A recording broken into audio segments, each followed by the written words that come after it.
Good evening, ladies and gentlemen, and by evening I mean happy 3 p.m.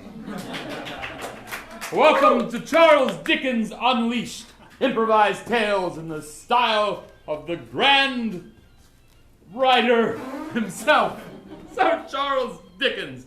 Clap your hands if you're a fervent fan of Dickens. Yeah, that's about right. You will be by the end of today's performance. Today we'll be performing a story from start to finish in the style of Dickens. Now, his stories could span generations, and we'll see what happens with ours. We only have, 45 minutes or so, but we'll make it happen. Yes? You're frozen in the tableau! Oops. To start our story off, what we need is a profession that someone in Victorian England might have had. Invention. A writer. Taxidermist. What was that last one? Taxidermist. Taxidermist. Thermist.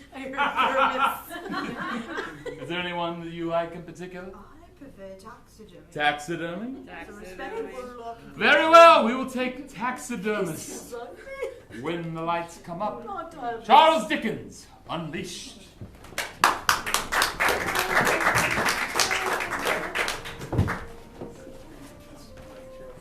Much has been made of life in the English countryside.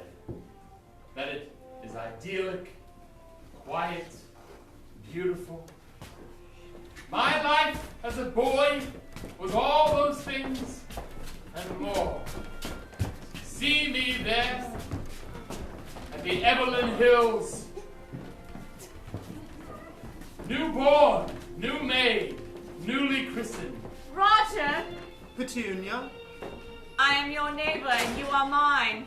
Yes, we are quite neighborly with one another. You live down the way from my house and I live down the way from yours.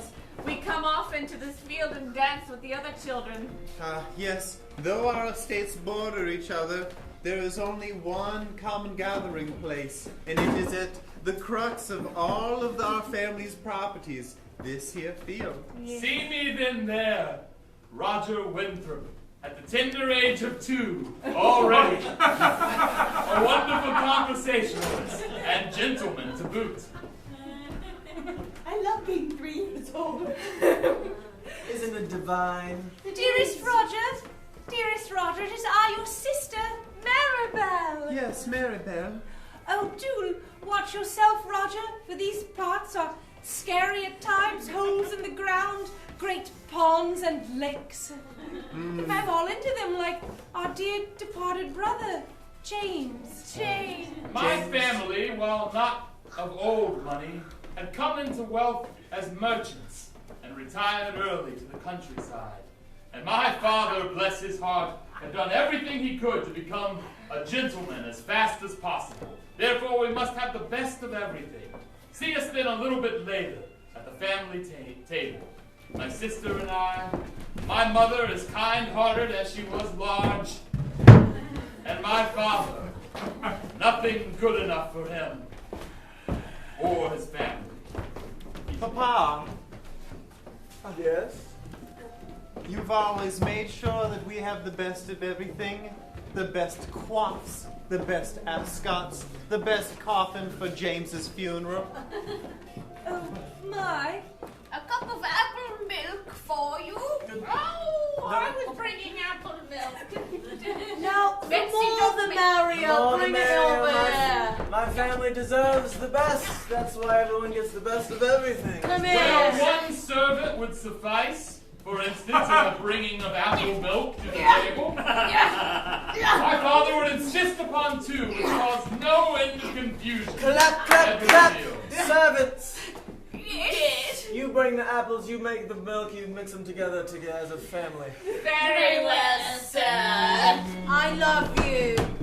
Give me a kiss. And I love you as well. Who are you again? I'm your wife. Oh, lovely. you You know the funny games we play. Yes. Oh. Will they, Father. won't they? If only one day I could have a love as great as yours. Ah. If only dear Roger could find love as as great as yours, then we'd be happy forever, and we would need no apple milk or anything at all, but could eat and drink on love. Indeed, it seemed as if the lanterns themselves were unnecessary within our abode, for the love of my parents that they had for one another and for us shone the brighter, the darker the night became.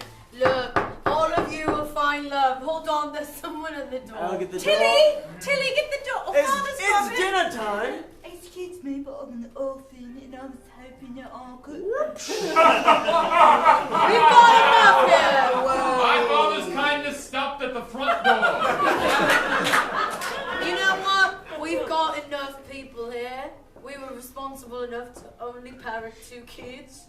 I think that's the extent of our kindness. That's the thing about He love. slammed the door in my face, so we got to live out here in this garbage bin. That's so right. Father, can you shut the back window? I can still hear them. My apologies, family. Enjoy the food that I've laid out. My for you. sister had a peculiar quality. Every once in a while, she would say her name repeatedly, so that we might remember it better. Oh, to be named Matilda is a great thing indeed. 3 more Matilda, times. Matilda. That'll do. Yes, Roger, my brother, Matilda, myself, my mother, my father, Mama and Papa. Mama, Papa, and I, Matilda, and you, Roger. Yes. The Winthrops. One big happy Winthrop family. Your name is? And my name, of course, is Philanthropy. Philanthropy Winthrop.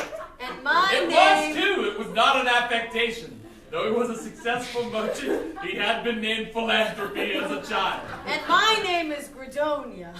Gradonia Winthrop. Winthrop. And so it was particularly tragic that in a house full of such love, my mother took ill one winter. Whoa! No, I'm giving another minute. I am going. No, I'm doing it. I'm doing it. I'm sorry! There's nothing that can be done. She had 2 doctors, both of which violently disagreed with each other. What the hell am I? She needs more medicine. She needs less medicine. Needs more